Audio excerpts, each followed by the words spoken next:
Rationnel et cartésien, il peut résoudre n'importe quelle énigme, les yeux fermés. Alors, ça a été vraiment une énorme nouvelle au cours des dernières heures. Génique Dalcourt avait été assassiné il y a presque 10 ans, l'automne 2014. C'est dégueulasse, là, frappé, vraiment battu à coups on avait dit, un objet contondant, une barre de fer, laissé pour morte là, dans une piste cyclable, un sentier à Longueuil.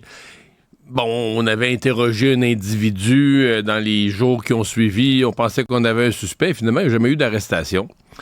Et ça a traîné. Il y avait eu un peu de questionnement aussi sur l'enquête de la police de Longueuil. La police de Longueuil qui s'est aujourd'hui déterminée à trouver un coupable. Et ça s'est fait hier soir. Donc, arrestation hier soir.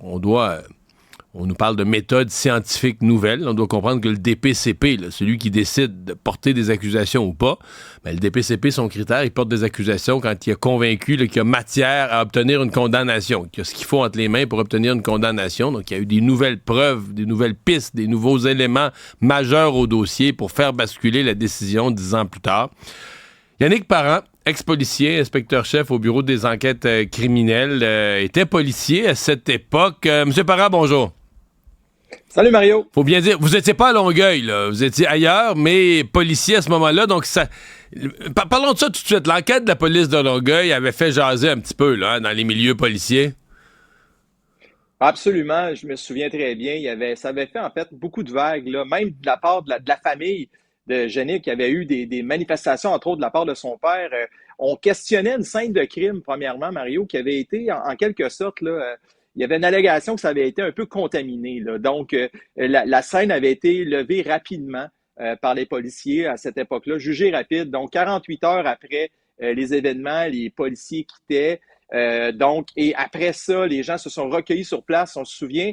Et quelques heures après, la police revenait, on bouclait à nouveau le périmètre de sécurité, on faisait à nouveau des fouilles. Et le lendemain, par un espèce d'espace qui était non sécurisé, la scène à nouveau contaminée avec des gens de la ville de Longueuil qui viennent faire des travaux d'émondage, je me souviens bien, ou de ramassage de feuilles sur place. Et là, les policiers qui reviennent après ça sont obligés d'utiliser des râteaux.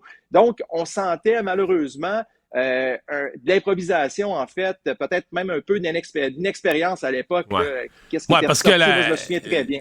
La scène de crime, c'est la base. Là. Je veux dire, ta scène de crime, surtout là, quand t'es dans une maison ou un appartement, c'est une chose, mais à l'extérieur, la grande zone de la scène de crime, c'est ta première source d'information pour essayer de reconstituer ce qui s'est passé. Là. Écoute, Mario, c'est exactement ça.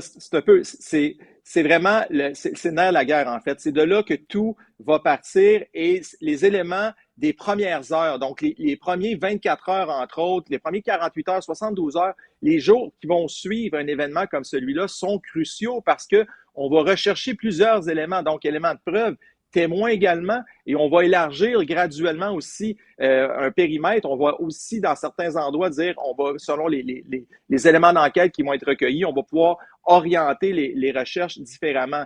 Mais c'est sûr que si on me dit à moi que c'est commode de fermer un périmètre, de le réouvrir, de le fermer à nouveau, puis qu'il y a des gens qui viennent travailler, un périmètre, là, une scène de crime, c'est hermétique, donc c'est contrôlé au plus haut niveau. On ne peut pas arriver comme ça, puis rentrer, sortir, et après ça, permettre au public de se présenter parce que, et là, je ne veux pas faire de lien de cause à effet, mais si vous l'avez bien, en introduction, Mario, vous en avez bien parlé, on parle d'éléments de preuve par la suite pour le DPCP. Si on est capable de soulever un doute raisonnable qu'une scène de crime, par exemple, et ça, c'est bien connu, c'est documenté, a été contaminée, et par la suite, on veut incriminer un suspect. Bien entendu que, écoutez, là, la défense, la défense va plaider que peut-être que ces éléments de preuve-là ont été ajoutés, ramenés par un tiers ou qui n'étaient pas dans la scène. Quand même, 10 ans plus tard, la police de Longueuil arrive à une arrestation. C'est la question que je me posais parce que on arrête finalement l'individu. Je veux dire, il n'y a pas eu de. C'est pas une personne là, qu'on avait, qu'on n'avait pas suspecté ou qu'on n'avait pas vu. Dans le fond, il y a eu un suspect. Le suspect a été interrogé à l'époque, plus qu'une fois, selon ce que je comprends. C'est lui qu'on avait dans la mire. Et 9 ans et demi plus tard, on procède à une arrestation, mais le même gars, le même type, là, Michael McDuff-Jalbert.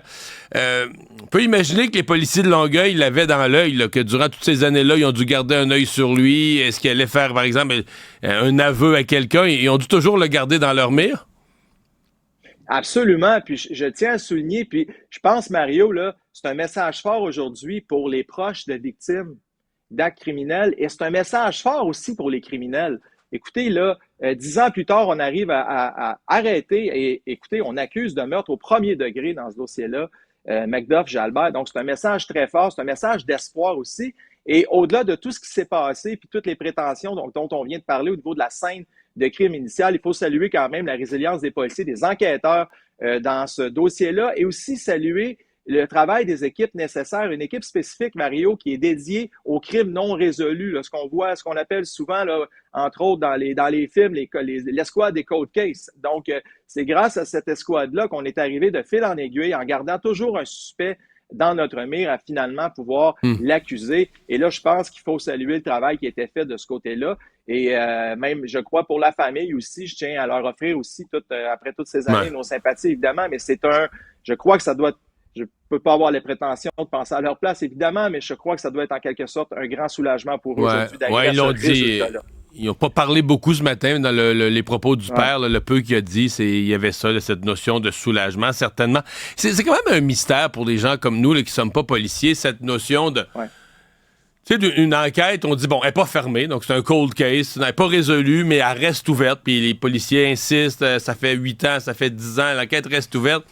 Qu'est-ce que c'est qu'une enquête qui reste ouverte? Dans d'autres termes, je comprends que si quelqu'un t'arrive, un témoin surprise avec de nouveaux éléments de preuve, tu rouvres l'enquête, je le comprends, mais sinon, là, est-ce qu'on repasse ça, je sais pas, moi, chaque 6 mois, on ressort la filière, on passe une journée dessus? Qu'est-ce qui fait qu'on dit que le dossier reste ouvert? Parce que dans le fond, si durant, mettons, l'année, je sais pas, mais l'année 2022 ou l'année 2021, t'as aucun élément nouveau, là. Tu ressors la filière, tu retournes questionner des gens, tu relis tout ça, tu le fais lire par une nouvelle personne, un œil neuf. C'est quoi garder le dossier ouvert quand t'as rien de neuf, là? Ben, merci d'aborder cet aspect-là. Ce que j'aimerais que les gens sachent aujourd'hui, entre autres, puis comme tu dis, Mario, quand on n'est pas dans le domaine policier, on ne peut pas savoir, mais une enquête criminelle de meurtre n'est jamais fermée. Tant qu'il n'y a pas d'éléments qui viennent de façon probante terminer cette enquête-là. Donc, effectivement, de façon périodique, il y a différentes escouades, sections dans les corps de police qui vont, selon un certain délai, des fois ça peut être annuel, des fois ça peut être aux 3 ans, mais généralement annuellement, vont faire un survol d'un dossier, vont faire aussi un suivi avec la famille, hein, leur dire, puis ne serait-ce que de leur dire, en fait, qu'on n'a pas d'informations nouvelles, mais qu'on est toujours là, qu'on lâche pas, qu'on va continuer. Puis ce message-là de la police auprès des familles endeuillées, familles qui ont vécu des événements aussi terribles, puis ce drame-là qui avait marqué, je me souviens, moi, en 2014, ça avait été, même quand tu étais policier, ce drame-là a marqué toute la collectivité, mais aussi parce que c'était très violent, là. C'était un meurtre gratuit à coups de barre de fer, la fille est laissée pour morte là, dans un sentier, c'était dégueulasse, là. Une violence inouïe. En plus, ça a soulevé beaucoup de craintes, de peur au niveau de la population, parce que c'était quelqu'un qui n'était pas relié à quoi que ce soit, donc il n'y avait pas de motif là, pour un crime aussi odieux et horrible que celui-là. Donc, pour revenir à ce qu'on disait, Mario, il y a une escouade de façon périodique. Les gens vont réouvrir ces dossiers-là, vont réinterroger dans certains cas. Et je peux vous dire aussi que même 5 ans, 10 ans, 15 ans, on a vu des cas, Mario, 25 ans plus tard, avoir une nouvelle information. Et là, je tiens à souligner, je viens du milieu policier. Les policiers nous parlent d'une preuve technique, une preuve technologique. Donc, est-ce qu'on peut parler éventuellement à nouveau d'une preuve d'ADN? La technologie, autant dans le domaine policier que dans d'autres domaines, a évolué énormément depuis 2014. Est-ce qu'on va parler aussi, est-ce qu'en parallèle à ça, on a réussi à aller recueillir peut-être un élément, une version nouvelle qui vient corroborer une preuve technique qui nous permet aujourd'hui, au niveau du directeur des poursuites criminelles et pénales, d'accuser Macduff, Jalbert, à ce moment-là, il y a certainement des éléments comme ça. Et ça va être à suivre. Ça va être très intéressant. Ouais, on risque d'en savoir des bouts là, lors du procès. Yannick Parent, merci beaucoup. Absolument. Au revoir. Je vous en prie, Mario. Au revoir.